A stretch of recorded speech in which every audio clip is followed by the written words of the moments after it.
যেকোনো একটা ড্রেস তৈরি করার জন্য আন্ডারস্ট্যান্ড, এটা শার্ট হোক আর প্যান্ট হোক অথবা যাই হোক না কেন, এই যে আমি একটা ব্লেজার যে একটা স্ক্রিন শেয়ার করছি, দেখতে পাচ্ছ না?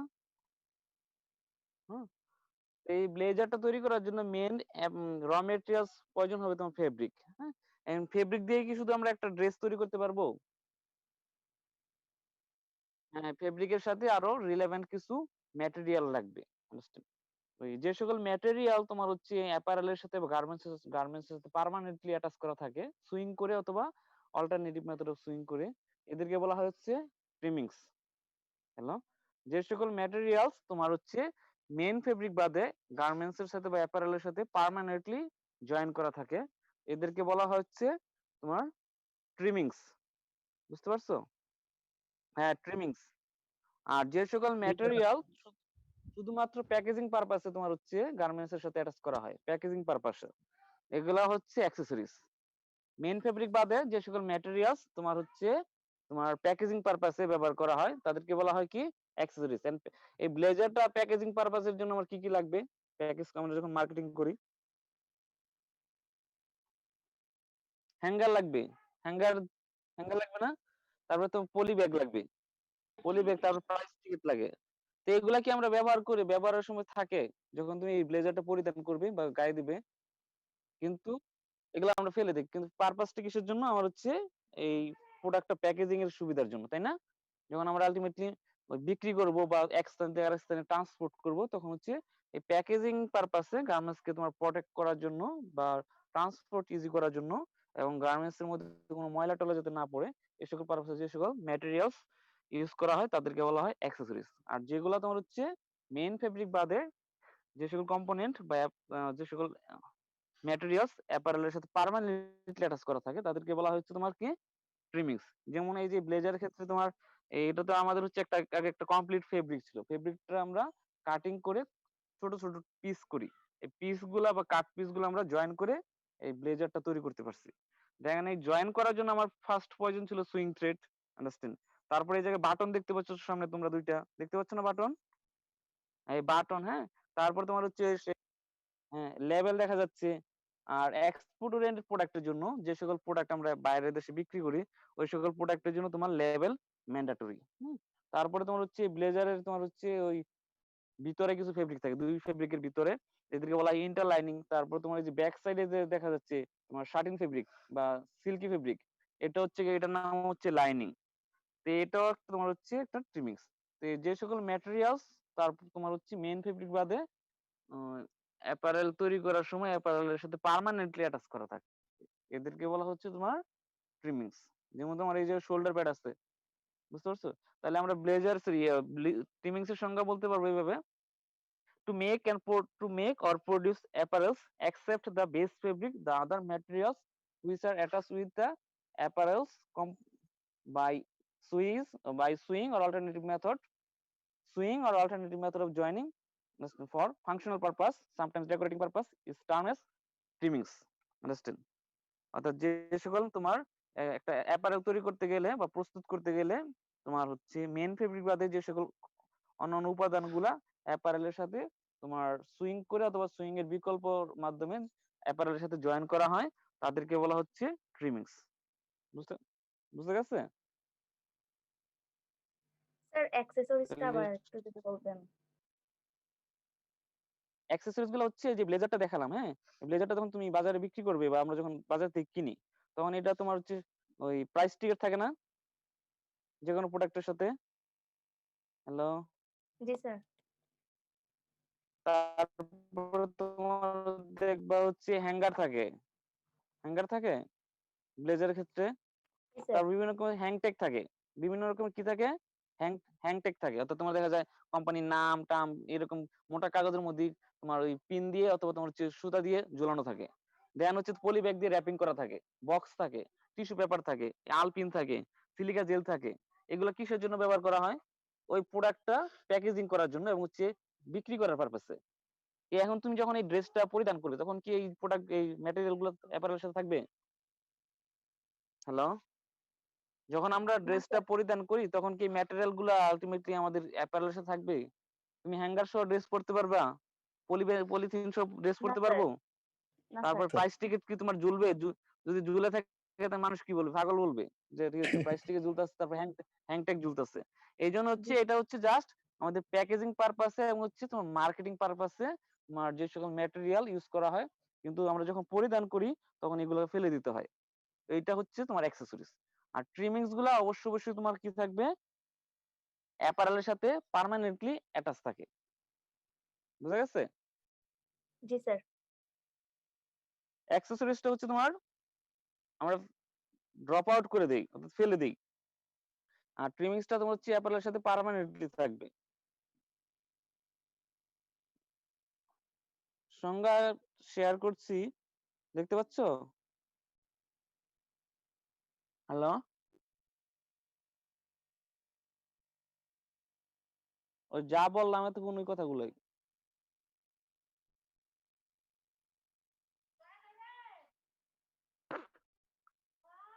একটু খাতা লিখো সবাই।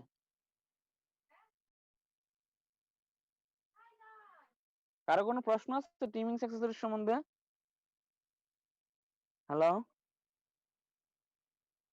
এটা কিন্তু তোমার একটা চ্যাপ্টারই আছে পরবর্তীতে, হ্যাঁ?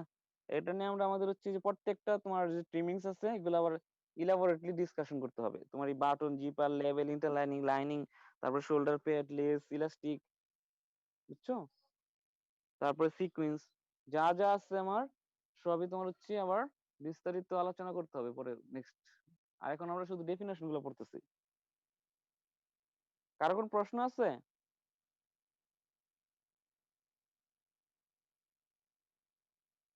লেখা শেষ হয়েছে?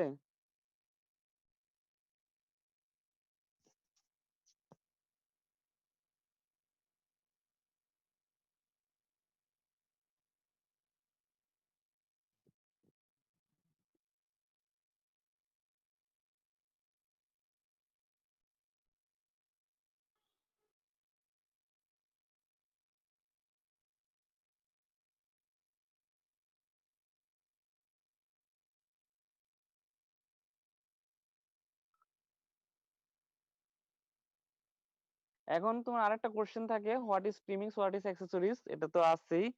পাশাপাশি বলা হয় যে make the differentiate between trimmings and accessories. Sir বুঝতে প্রশ্নটা স্যার পারছো? আবার একটু বললে ভালো হোয়াট হয়। Is the difference between trimmings and accessories? তো trimmings what is the difference between, শুনতে পাচ্ছ? জি স্যার। ট্রিমিংস এবং অ্যাক্সেসরিজ এর মধ্যে পার্থক্য কি?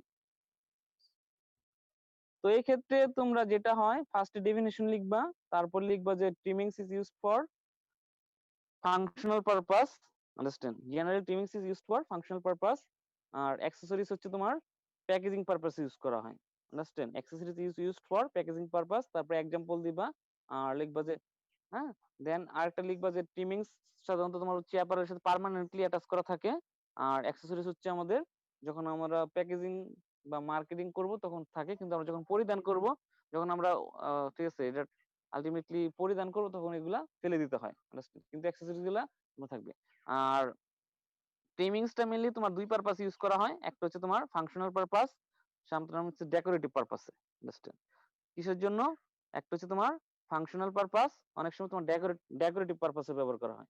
আর অ্যাক্সেসরিজটা বেসিক্যালি তোমার হচ্ছে এই মার্কেটিং পারপাসেই বা তোমার প্যাকেজিং পারপাসে ইউজ করা হয়। অনেক সময় তোমার হচ্ছে প্রোডাক্টের হ্যাঙ্গার আপিল মানে তোমার হচ্ছে একটা ড্রেস যখন আমরা ডিসপ্লেতে হ্যাঙ্গারে ঝুলায় রাখি বা হ্যাঙ্গিং করে রাখি, তখন ওই ড্রেসটা দেখতে কতটা সুন্দর হয় বা সুন্দর দেখে এটাকে বলে হ্যাঙ্গার আপিল। অনেক সময় হ্যাঙ্গার আপিল ইনক্রিজ করার জন্য ব্যবহার করা হয়। কারণ তুমি দেখবা সুন্দর যদি তোমার আহ ট্যাগ থাকে, তারপরে তোমার হচ্ছে প্রাইস টিকেট যদি সুন্দর থাকে, বিভিন্ন রকমের যদি ওই কিছু ছবি-টবি থাকে, এটা সুন্দর দেখা যায়। তাই না? হ্যালো? অনেক সময় আমরা হচ্ছে হ্যাঙ্গার আপিল ইনক্রিজ করার জন্য ব্যবহার করা হয়। আর ট্রিমিংসটা হচ্ছে তোমার আল্টিমেটলি প্রোডাক্টের ভ্যালু ইনক্রিজ করার জন্য, ভ্যালু এডিশন প্রসেস ইনক্রিজ করে ব্যবহার করা, ঠিক আছে? অর্থাৎ প্রোডাক্টের প্রাইস বৃদ্ধি করার জন্য আমরা ব্যবহার করি। বুঝতে পারছো? কিন্তু তোমার অ্যাক্সেসরিজ দিয়ে আলটিমেটলি প্রোডাক্টের প্রাইস বৃদ্ধি করা যায় না। এটা আলটিমেটলি হচ্ছে জাস্ট প্যাকেটিং পারপাসের জন্য বা প্যাকেজিং পারপাসের জন্য ইউজ করা হয়, হ্যাঁ? এইগুলো হচ্ছে পার্থক্য, ৫-৬টা পার্থক্য লিখবা। এন্ড প্রশ্ন হতে পারে যে আলটিমেটলি ফাংশনাল ট্রিমিংস কোনগুলা, ডেকোরেটিভ ট্রিমিংস কোনগুলা? কেউ শেয়ার করতে পারবা? ডেকোরেটিভ ট্রিমিংস বলতে কি বোঝানো হয়? আর ফাংশনাল ট্রিমিংস বলতে কি বোঝানো হয়? হ্যালো?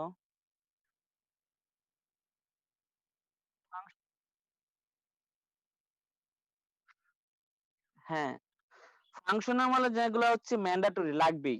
ফাংশনাল ট্রিমিংস বলতে বা ফাংশনাল পার্ট বলতে যে সকল ট্রিমিংস অবশ্যই লাগবেই। যেমন তোমার হচ্ছে সুইং থ্রেড। সুইং থ্রেড ছাড়া তো আমাদের কোনো অ্যাপারেল তৈরি করা সম্ভব না। তারপর তোমার হচ্ছে ওই এক্সপোর্টের জন্য তোমার হচ্ছে লেবেল। এক্সপোর্ট প্রোডাক্টের জন্য তোমার হচ্ছে লেবেল প্রয়োজন হবেই। লোকাল প্রোডাক্টের জন্য লেবেল না হইলে চলে। কিন্তু আমার হচ্ছে এই ২ টা হচ্ছে একদম ম্যান্ডেটরি। শার্টের ক্ষেত্রে তোমার বাটন প্রয়োজন হবেই। আন্ডারস্ট্যান্ড? প্যান্টের ক্ষেত্রে বাটন, জিপার প্রয়োজন হবেই। হ্যাঁ? তারপরে শার্টের ক্ষেত্রে আমার ইন্টারলাইনিং এগুলো হচ্ছে ম্যান্ডেটরি। অর্থাৎ তোমার হচ্ছে যেগুলো যেগুলো হচ্ছে ম্যান্ডেটরি ট্রিমিংস তাদেরকে আমরা বলবো ফাংশনাল ট্রিমিংস। আর ডেকোরেটিভ পারপাস এ মানে যেগুলা হচ্ছে অপশনাল। তুমি ইউজ করতেও পারো, নাও করতে পারো। যেমন তোমার হচ্ছে তুমি ওই একটা শার্টের মধ্যে তুমি দেখা যায় একটা ব্যাজ লাগাইলা। আন্ডারস্ট্যান্ড? না একলা শার্ট না, ফেব্রিক না। একটা তুমি শার্টের মধ্যে তুমি দেখা যায় কলেজের একটা লোগো লাগানো থাকে না? তোমার ওই যে লোগো মনে করো যে আমাদের টেক্সটাইল কলেজের লোগো আছে। একটা লোগো তোমার অ্যাটাচ করে দিলাম। স্যার তোমার অ্যাপ্লিকে আলগা তো একটা হইতে পারে স্যার। লোগো তোমার হচ্ছে হ্যাঁ? অ্যাপ্লিকে তো হইতে পারে হ্যালো? স্যার। অ্যাপ্লিক। অ্যাপ্লি হ্যাঁ, এটাই বলছি। অ্যাপ্লিক তো তোমার হচ্ছে অপশনাল।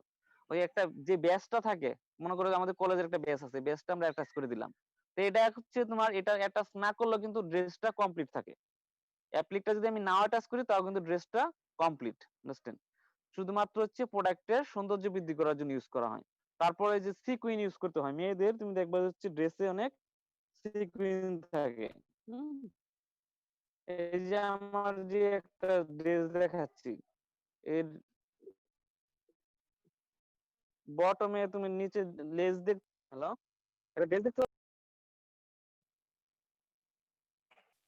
একটা স্ক্রিন শেয়ার করছি, দেখা যাচ্ছে? জি স্যার।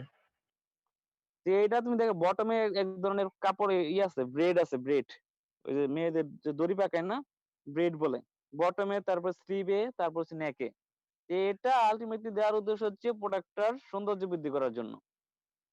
বুঝতে পারছো? এটা না দিলেও কিন্তু তোমার ড্রেসটা একটা কমপ্লিট ড্রেস হতো। শুনতে পাচ্ছ? হ্যাঁ? তাহলে এই যে ব্রেড এটা হচ্ছে একটা ডেকোরেটিভ ট্রিমিংস। বুঝতে পারছো? অর্থাৎ তারপরে এই যে বাচ্চাদের একটি দেখাইলাম। এই যে কিছু এ কুকুরছানার দেখতে পাচ্ছ না এমব্রয়ডারি করা? এটাও তোমার হচ্ছে আল্টিমেটলি এটার নাম হচ্ছে মোটিভ। এটা হচ্ছে তোমার হচ্ছে ওই ডেকোরেটিভ ট্রিমিংস। বোঝা গেছে? হ্যালো? এই যে তোমার কুকুরের বাচ্চা যেটা আছে, হ্যাঁ? এ এটা তোমার না দিলে কিন্তু এই ড্রেসটা এটার নাম একটা রম্পার ড্রেস। এটা ছাড়াও কিন্তু হয়। কিন্তু এটা দেওয়ার উদ্দেশ্য হচ্ছে এই ড্রেসটার তোমার অ্যাট্রাকটিভনেস ইনক্রিজ করা বা বিউটিফাই করা। তো এটা হচ্ছে তোমার আল্টিমেটলি আমাদের ডেকোরেটিভ ট্রিমিংস বলা হয়। হ্যাঁ?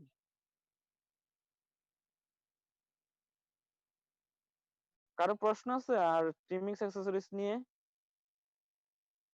হ্যালো? কারো প্রশ্ন আছে কিনা?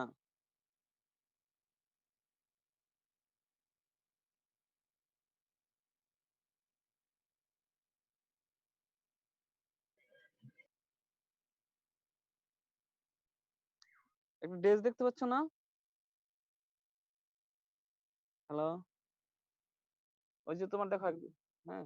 মেয়েদের একটা হচ্ছে ড্রেস আ ওর নিচে যে তোমার একটা ফুলের আছে, ফুল সহ তোমার ডালা আছে। দেখতে পাচ্ছ? তো এটা হচ্ছে ডেকোরেটিভ ট্রিমিংস।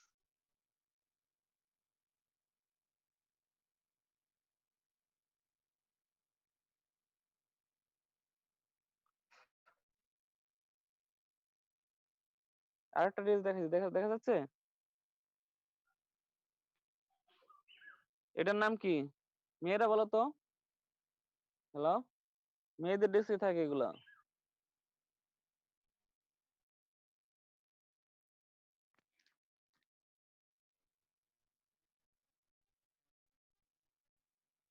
মেয়েদের ড্রেস এবং বাচ্চাদের ড্রেস থাকে।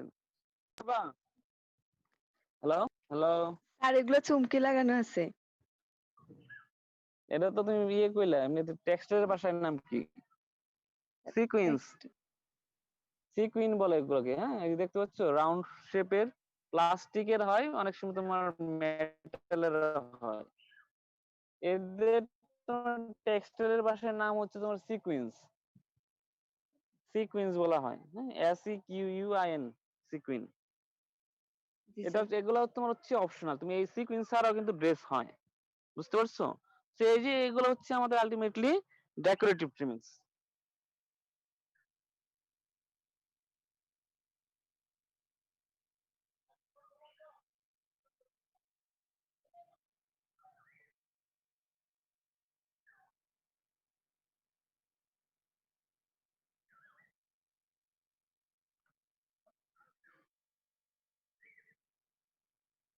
ইয়ে একটা স্ক্রিন শেয়ার করছি, দেখা যাচ্ছে আসানুল? রুল 11। হ্যালো, তো এই যে ডামি দেখতে পাচ্ছ না? ডামি লেখা আছে যে, ডামি হচ্ছে তোমার, ডামি আশা করি সবাই চিনো। আমাদের দেখবা যে দোকানগুলাতে যে ড্রেস তোমার হচ্ছে ফিটিংস করে যে পরানো থাকে, একদম মানুষের মতো যে ডল গুলা থাকে, ডামি মানে হচ্ছে তোমার ডল আলটিমেটলি, ঠিক আছে? Exactly human body shape, generally used for fittings of apparels. Understand? যেগুলো ডামি হচ্ছে তোমার পুতুল, পুতুল বলতে বড় পুতুল আর কি, যেগুলো তোমার হচ্ছে অ্যাপারেল পরিধান করানো হয় আলটিমেটলি হচ্ছে অ্যাপারেল ফিটিং চেক করার জন্য। আর এমনি নরমাল দোকানগুলোতে তোমার হচ্ছে এই অ্যাপারেল ডিসপ্লে করার জন্য। আন্ডারস্ট্যান্ড? এমনিতে আমাদের যে দোকানগুলো থাকে এগুলাতে তোমার হচ্ছে অ্যাপারেল ডিসপ্লে করার জন্য তোমার হচ্ছে ইউজ করা হয়, কিন্তু কোম্পানির ক্ষেত্রে এই ডামি ব্যবহার করা হয় তোমার হচ্ছে অ্যাপারেলের ফিটিং চেক করার জন্য। তো আমি একটা অ্যাপারেল তৈরি করলাম, তৈরি করার পরে এই অ্যাপারেলটা কি পারফেক্ট ফিটিংস আছে কিনা এই জন্য তোমার হচ্ছে ডামি ব্যবহার করা হয়। ঠিক আছে? তো ডামি কি? Dummy is the model which is exactly similar of the human body shape. Understand? একটা মানুষ এবং ডামির মধ্যে পার্থক্য কি? হ্যালো, হ্যাঁ, মানুষ আর ডামির মধ্যে ঠিক আছে পার্থক্য হচ্ছে এটাই, ডামি একদম মানুষের মতো দেখতে হলেও এটার মধ্যে কোনো সোল নাই বা আত্মা নাই। আন্ডারস্ট্যান্ড? এই জন্য এটা একটা স্ট্যাচু আর কি বলতে পারো। কিন্তু মানুষের মধ্যে তোমার হচ্ছে প্রাণ আছে বলে সে নড়াচড়া করতে পারে। তো এরকম তোমার হচ্ছে এক্স্যাক্টলি হিউম্যান বডি শেপের তোমার যে সকল মডেল গুলো থাকে তাদেরকে ডামি বলা হয়। এগুলো তোমার হচ্ছে বিভিন্ন সাইজের থাকে, যেমন বাচ্চাদের ডামি আছে, কিডস ডামি, তারপর মেন্স ডামি, লেডিস ডামি। অর্থাৎ তুমি যেই সাইজের প্রোডাক্ট তৈরি করবা বা আমরা এক্সপোর্ট করি কোম্পানিগুলোতে, ওই সাইজের একেবারে হুবহু ওই সাইজের ডামি ইউজ করা হয়। আন্ডারস্ট্যান্ড? এবং প্রোডাক্টটা তৈরি করে তোমার আলটিমেটলি ওই প্রোডাক্টটা ডামির শরীরে পরানো হয়, পরিয়ে দেখতে হয় যে ফিটিংস ঠিক আছে কিনা। দেন যদি ফিটিংস ঠিক না থাকে, যারা তৈরি করে বা তোমার তাদেরকে কমেন্টস জানিয়ে দেওয়া হয় যে তোমার প্রোডাক্টে এই প্রবলেম আছে, এগুলো রেকটিফাই করো। বুঝতে পারছো? তাহলে এই ডামিটা ঠিক আছে, এটা লিখে রাখবা, এটা সঙ্গে লিখবা। তারপরে হচ্ছে তোমার গ্রেডিং বোঝাইছিলাম না একদিন? হ্যালো, গ্রেডিং গেছে? হ্যাঁ, গ্রেডিং লিখো, সংজ্ঞা লিখবে পরে। আর ইন্টারলাইনিং এটা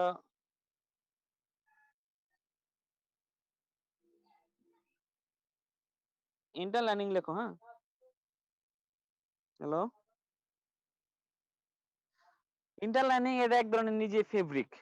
দেখবে আমাদের হচ্ছে শার্টের কলার কাপে, তারপরে তোমার হচ্ছে পকেটের ফ্ল্যাপে, হ্যাঁ, ব্লেজারের তোমার হচ্ছে ল্যাপেলে, মোটা না, শার্টের কলার কাপ অন্য অন্য পার্টের চেয়ে মোটা।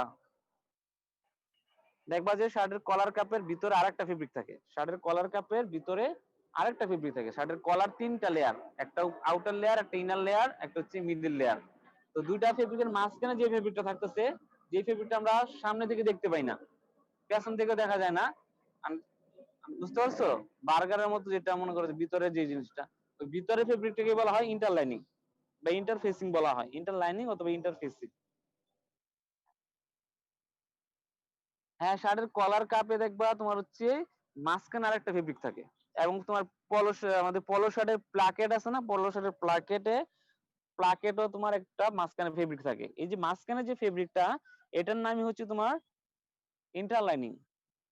যেটা তোমার হচ্ছে ব্যবহার করা হচ্ছে প্রোডাক্টের শেপ ঠিক রাখার জন্য, প্রোডাক্টের স্ট্রেংথ ইনক্রিজ করার জন্য, তারপর তোমার হচ্ছে নির্দিষ্ট প্রোডাক্টের সাপোর্ট দেওয়ার জন্য, প্রোডাক্টের নির্দিষ্ট পার্টে সাপোর্ট দেওয়ার জন্য, তারপরে এরিয়া কন্ট্রোল করার জন্য, ফিটিংস ঠিক রাখার জন্য, তারপর তোমার হচ্ছে অ্যাপারেলটা অ্যাট্রাকটিভ করার জন্য, এই সকল পারপাসে তোমার ইউজ করে। তো লিখবা এই জায়গার সংজ্ঞাটা একটু ভুল আছে। Interlining is one kind of trimmings which is used between two layers of fabrics, understand, in garments to support, reinforce and control the area of the garments and remain the actual shape, understand। সাধারণত তোমার হচ্ছে interlining এক ধরনের ট্রিমিংস, যেটা তোমার হচ্ছে একটা সাধারণত দুইটা ফেব্রিকের লেয়ারের মাঝখানে ব্যবহার করা হয়, গার্মেন্টস এর নির্দিষ্ট পার্টের দুটো ফেব্রিকের লেয়ারের মাঝখানে ইউজ করা হয়। কিসের জন্য? তোমার হচ্ছে সাপোর্ট দেওয়ার জন্য, তারপর স্ট্রেংথ ইনক্রিজ করার জন্য, এরিয়া কন্ট্রোল করার জন্য, একটা নির্দিষ্ট অংশ ঠিক আছে শেপ অ্যাকচুয়াল রাখার জন্য, এটসেট্রা পারপাসে। আর এটা নিজেও একটা ফেব্রিক, এটা আলটিমেটলি আমরা নিট ফেব্রিক হতে পারে, ওভেন ফেব্রিক হতে পারে, নন ওভেন ফেব্রিক হতে পারে, আন্ডারস্ট্যান্ড। ইন্টারলাইনিংটা আমরা ওভেন দিয়েও তৈরি করতে পারি, নিট ফেব্রিক দিয়ে তৈরি করতে পারি, আবার নন ওভেন দিয়ে তৈরি করা যায়। বুঝতে পারছো? আর এটা তোমার ক্লাসিফিকেশন দুই প্রকার, এগুলো পরে আমরা আলোচনা করব। আপাতত তোমার হচ্ছে ইন্টারলাইনিংটা কি এটা জানতে হবে। ক্লিয়ার? তারপর হচ্ছে ইনভয়েস। ইনভয়েসটা কি? তুমি একটা বাজার থেকে একটা শার্ট কিনলা, শার্ট কেনার পর একটা ভাউচার দেয় না? তুমি একটা কম্পিউটার কিনলা, হয়তো তুমি এই থেকে বসুন্ধরা সিটি থেকে কম্পিউটার কেনার পরে তুমি এমনি এমনি এসে বলবা টাকা পেমেন্ট করতে হবে, তারপর তোমাকে একটা কি দিবে? ভাউচার দিবে। ভাউচার দেয়? ভাউচারের মধ্যে কি কি লেখা থাকে? স্যার বিভিন্ন স্যার মানে অ্যাক্সেসরিজ এর যেগুলো আছে যেমন মাউস কিবোর্ড তারপরে আপনার যে স্পিকার ল্যাপটপে অথবা ডেস্কটপের যেইগুলা মানে যে আইটেম সিপিইউ অথবা যে পিসি মানে এরপরে যে মনিটরটা আছে সবগুলা লেখে কত টাকার দাম ওইটা লেখা থাকে আর কি, এরপরে টোটাল হ্যাঁ, প্রাইস ওইটা কাউন্ট অর্থাৎ করা হয়। তুমি যেই প্রোডাক্টটা কিনবে ওই প্রোডাক্টের প্রত্যেকটা পার্টস, যে প্রোডাক্টগুলো কিন্তু প্রোডাক্টগুলোর নাম লিখবে, কোড নাম্বার থাকলে কোড নাম্বার লিখবে, তারপর তুমি কোয়ান্টিটি কয়টা কিনছো, তুমি একটা কিনছো না দুইটা কিনছো, ঠিক আছে, কোয়ান্টিটি লেখা থাকবে এবং হচ্ছে প্রাইস লেখা থাকবে। এই যে এই সমন্বয় যে ভাউচারটা, ভাউচারটা হচ্ছে ইনভয়েস। বুঝতে পারছো? ভাউচারটা হচ্ছে ইনভয়েস, ঠিক আছে। It is a document generally which sending from manufacturer to buyer including product description with price। বুঝতে পারছো? অর্থাৎ তোমার হচ্ছে তোমার প্রোডাক্ট পাঠানোর শিপমেন্ট করার পরে তোমার ম্যানুফ্যাকচারার বায়ারের কাছে যে তোমার হচ্ছে একটা ডকুমেন্ট পাঠায়, ডকুমেন্টের মধ্যে কি থাকবে? পুরো প্রোডাক্টের তোমার হচ্ছে ডিসক্রিপশন থাকবে ইনক্লুডিং প্রাইস সহ। মনে করো তুমি হচ্ছে টি শার্ট এক্সপোর্ট করছো, 10,000 পিস টি শার্ট এক্সপোর্ট করছো 5টা কালারের, রেড, গ্রিন, ব্লু, অরেঞ্জ, তারপরে মনে করো তোমার হচ্ছে ডার্ক ব্লু। তো হচ্ছে তোমার হচ্ছে কোনটা কত আলটিমেটলি কত সংখ্যক বিক্রি করছো, এই প্রোডাক্টের ডিসক্রিপশন প্রাইস সহ যে তোমার কাগজ দেওয়া বা ডকুমেন্ট দেওয়া হয়, ওইটা হচ্ছে তোমার ইনভয়েস বলা হয়। বুঝতে পারছো? অর্থাৎ তোমার হচ্ছে যে ডকুমেন্টের মধ্যে প্রোডাক্টের ডিসক্রিপশন ইনক্লুডিং প্রাইস, যেটা তোমার হচ্ছে কি করে তোমার যারা তোমার হচ্ছে ম্যানুফ্যাকচারার বা যারা সেলার কাকে দেয়? বায়ারকে দেয়, তাই না? যেমন তুমি একটা ল্যাপটপ কিনলো, ল্যাপটপ কেনার পরে যে তোমার বিক্রি করতেছে বা যারা তারাই তো যে কিনতেছে তাকে দিচ্ছে, অর্থাৎ তোমার হচ্ছে এই যে ডকুমেন্ট দিচ্ছে ডকুমেন্টটাকে বলা হয় ইনভয়েস। বুঝা গেছে? আর ওই এলসি এটা আগে বলছিলাম তোমার হচ্ছে লেটার অফ ক্রেডিট, এটা টার্মস। শুনতে পাচ্ছ? এই এলসিটা অনেক একটা বিস্তারিত একটা অনেক বড় একটা টপিকস বা টার্মস, যেটা আসলে তোমার হচ্ছে আমরা শুধুমাত্র ডেফিনেশনটা বুঝবো। হ্যাঁ, এটা যারা তোমার হচ্ছে ওই আর্টস কমার্স নিয়ে পড়ে তারা বা যারা বিজনেস করে তাদের জন্য খুবই ইম্পর্টেন্ট। আর আমরা যারা এক্সপোর্ট বিজনেস করি, এক্সপোর্ট বিজনেস মানে যারা হচ্ছে এক্সপোর্ট ইম্পোর্ট বিজনেস করে, অর্থাৎ এক দেশ থেকে জিনিস আরেক দেশে বিক্রি করে বা আমদানি করে। শুনতে পাচ্ছ?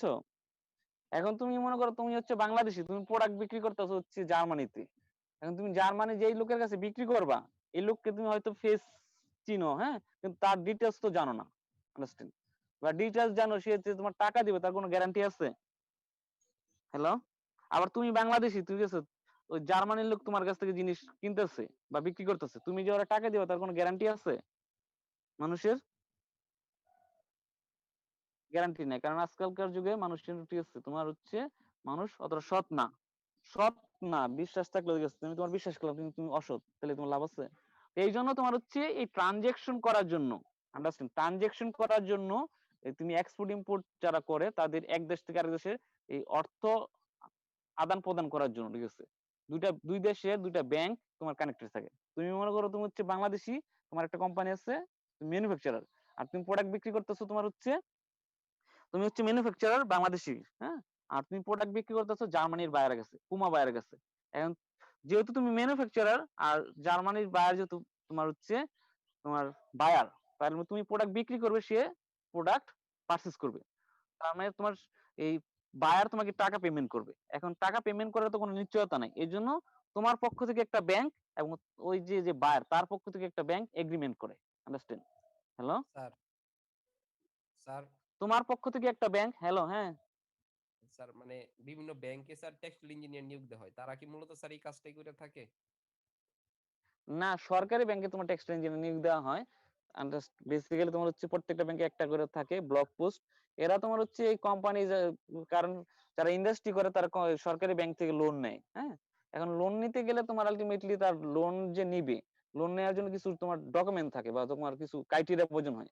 এই তুমি মনে করো তোমার একটা ইন্ডাস্ট্রি স্থাপন করতে যাচ্ছ, তোমার দেখা যায় ইন্ডাস্ট্রির জমির যে দাম আছে, জমির দাম মনে করো 2 কোটি টাকা, মেশিন সেট করবা মনে করো 5 কোটি টাকা, এখন তুমি লোন চাচ্ছ 20 কোটি টাকার, তখন তুমি আলটিমেটলি 20 কোটি টাকা লোন প্রাপ্ত হবে কিনা এটা তোমার যারা সার্ভে টার্ভে করে, বুঝছো? জি স্যার। আর জি স্যার। ওই এলসি খুলে টোলে এটা আলাদা লোক, এটা যে কোনো ব্যাংকের লোকজনই করে, বুঝা গেছে?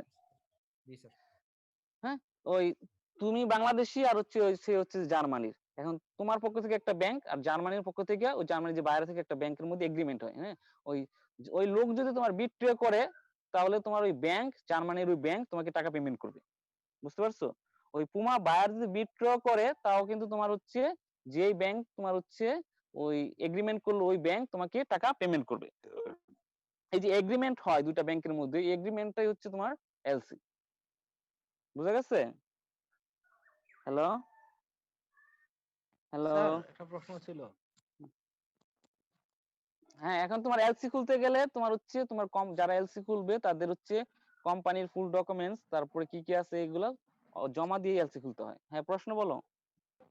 স্যার এলসি তো স্যার মানে দুইটা এক দেশ থেকে, যেরকম পুমার সাথে বাংলাদেশের একটা গার্মেন্টস এর যে এগ্রিমেন্ট হলো, হ্যাঁ, দুইটা ব্যাংক এখানে ব্যাংকের এগ্রিমেন্ট, এক হ্যাঁ, ব্যাংকের এগ্রিমেন্ট হলো।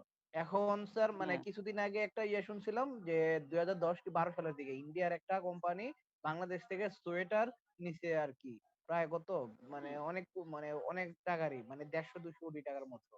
অনেকগুলা গার্মেন্টস এটাতে হুম, জড়িত ছিল।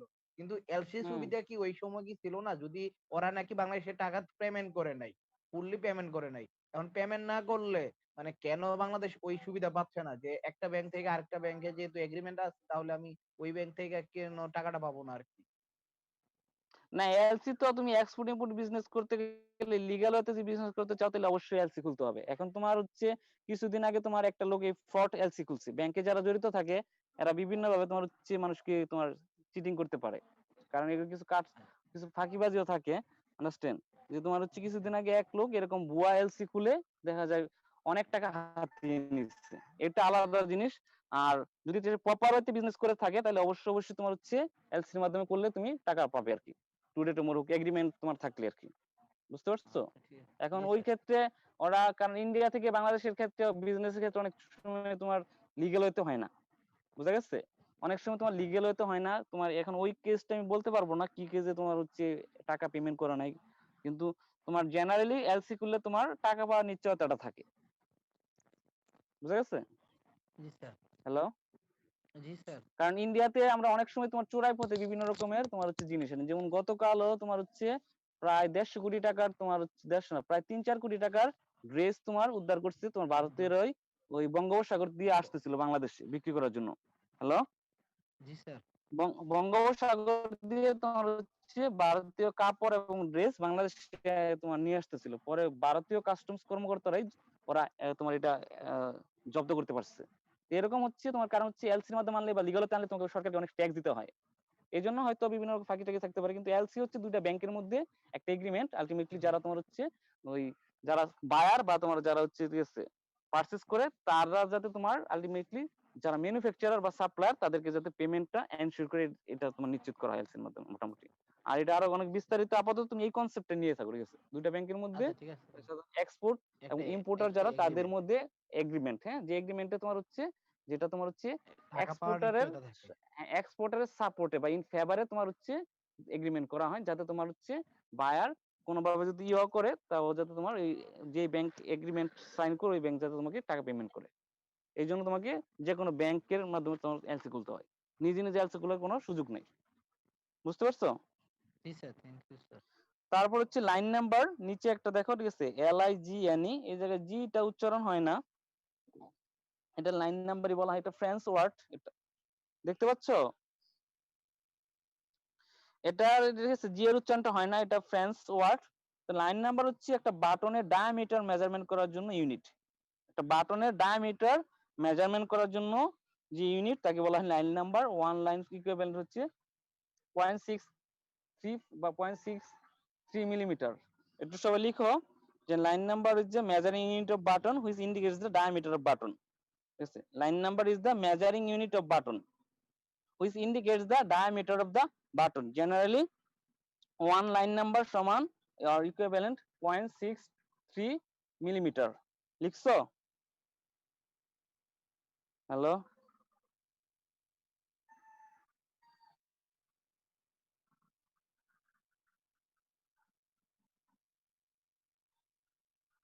স্যার আবার একটু বলেন স্যার। দেখা যাচ্ছে না স্ক্রিনে? Line number, it is a French line, it is a French word.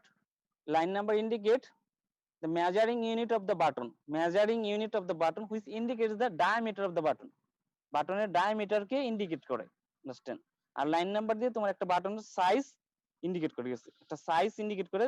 Ultimately diameter যদি বাড়ে তাহলে তোমার হচ্ছে লাইন নাম্বার বাড়বে, ডায়ামিটার যদি কমে তাহলে লাইন নাম্বার কমবে। একটা ওয়ান লাইন একে এল দিয়ে এক্সপ্রেস করা হয়, লাইন নাম্বারকে কি দিয়ে এক্সপ্রেস করা হয়? ক্যাপিটাল এল। লাইন নাম্বারকে কিভাবে এক্সপ্রেস করা হয়? ক্যাপিটাল এল দিয়ে। শুনতে পাচ্ছ? হ্যাঁ, ওয়ান লাইন বা ওয়ান এল ইকুইভ্যালেন্ট 0.63 মিলিমিটার অথবা সমান 1/40 ইঞ্চ, 1/40 ইঞ্চ, 1/40 ইঞ্চ। 1 কে 40 দিয়ে ভাগ, 1 ইঞ্চিকে 40 দিয়ে ভাগ করলে যা হয় এটা এক লাইন। বুঝতে পারছো? তাহলে একটা প্রবলেম সলভ করো যে একটা বাটনের ডায়ামিটার হচ্ছে তোমার 10 mm, তাহলে এটা লাইন নাম্বার কত হবে? হ্যালো? একটা বাটনের ডায়ামিটার হচ্ছে 10 মিলিমিটার, তাহলে এটা লাইন নাম্বার কত হবে? সবাই করে বলো, সবাইকে আমি জিজ্ঞেস করবো।